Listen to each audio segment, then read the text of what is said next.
Finally, the typical Champions League anthem can be heard again at St. James Park, understandably, since 2 decades ago the stadium no longer plays the anthem. The stadium, the pride of the people of Newcastle, also feels special because it witnessed the collapse of the French giant PSG. It's not just a coincidence that the pace makes the league play the farmer was battered. Of course, there were several effective methods used by the ton Army, which was clearly the method that Booklim and his friends just stared at as their club was completely destroyed by children yesterday afternoon in the Champions League, Newcastle's 4-1 landslide victory over PSG in the round. The Champions League group was the first and biggest victory for Newcastle in the Champions League. Ton Army's last victory in the Champions League occurred precisely on February 26, 2003 when Ton Army won over Bayer Leverkusen 31 at St. James Park. At that time their star Alan Shearer scored a hat-trick if you count. The calculation turns out that for 7,525 days Newcastle must win again in the Champions League. This victory is also about goals. Yes, Newcastle's first goal in the Champions League since 20 years ago was finally scored by a player who looks like Ratati Dika Miguel Almiron because the last goal was scored by the MPC in the Champions League. Occurred on March 11, 2003 when it was Alanirer who scored a goal in the match against Inter Milan at the San Siro. One of the things that made Newcastle perform well in the Champions League is their focus in this competition, understandably Newcastle. Domestic league this season, the start was not good. They lost to teams like City and Brighton and only won against mediocre teams like Brentford, Sheffield, Aston Villa, and Burnley. Wants to present the best to its supporters. For a long time not participating in this competition, The Athletic said that Newcastle's European competition focus was proven. We know that in Newcastle's. Eddie Howe also expressed the same thing in the Chronicle Live media.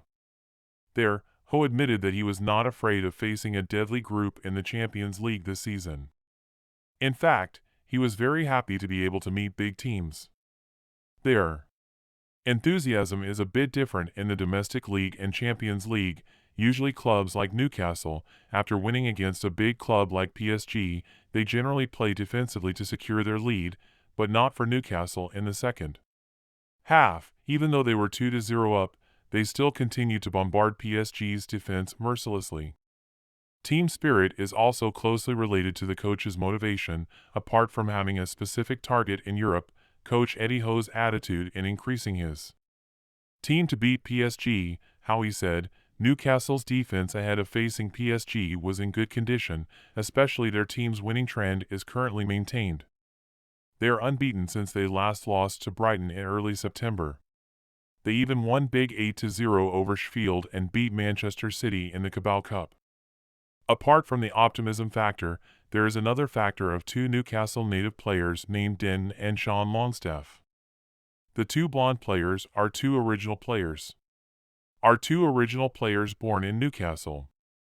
They have also been Newcastle fans since they were little.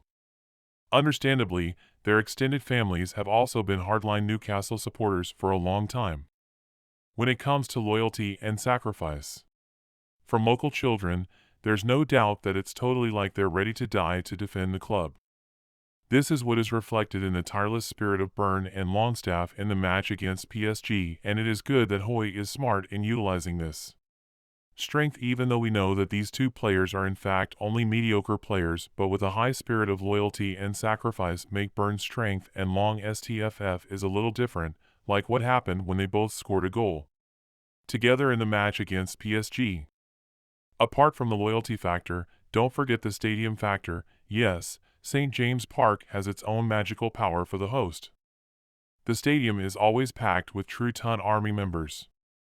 In the championship, ahead of Newcastle facing PSG at St. James Park, the fans are ready to sing the typical Champions League anthem. They are even very serious about flying drones in the sky over St. James Park, which forms Newcastle jerseys, some of which say "We are back." And their retainers, not to mention the magnificent choreography. Fans in the pitch, which was all black and white, which gave goosebumps to the spectators who watched it, including those who were able to be enchanted by the magical power of St. James Park. PSG seemed to be sedated and silent by the atmosphere of St. James Park throughout the match. Eddie Howe once said that no matter how Newcastle faced the team, no one will be afraid if they play at St. James Park. They may perform badly at the opponent's home ground, but if they play at home there is no story of losing. According to Howe, the fans' intimidating screams at the opponent can be a special strength for the mentality of their troops to appear Spartan. Newcastle's victory is also one of the thanks Eddie Howe's tactical ingenuity. Turns out that Eddie Howe understands the situation when the opponent uses more attacking tactics. Howe pairs Tonali and Guimarães in the midfield. This ensures that the balance of the midfield is maintained. This is also what Enrique D's observers missed when reporting the goal. Enrique thinks that when facing Newcastle, you don't need to play much. Even if they control the ball in the middle, Newcastle often kicks in their midfield.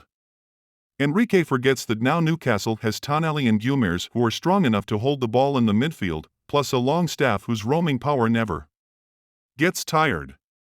This combination is able to create two PSG midfield players, Warren Zaire-Emery and Manuel Ugarte.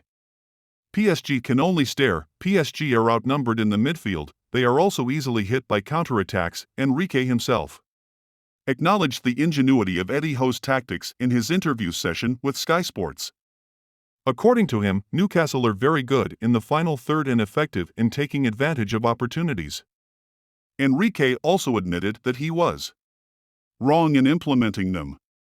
The frontal formation strategy of using four attackers at once from the start of the match left many holes in the midfield and defense. Enrique chuckled with his ultra-offensive strategy. Dembélé, Mbappe, Kamiwani and Gonzalo Ramos, who in fact were all installed as attackers, they only left the smelly players like Ugarte and Zaire-Emery in the midfield. Enrique should have been aware of this deficiency, but instead he was reluctant to make changes to players such as Ugarte, who was instead replaced by Vitinha of the same type. Likewise, Kalimuani was replaced by Barcola. Enrique's stubbornness ultimately resulted in defeat for his own team.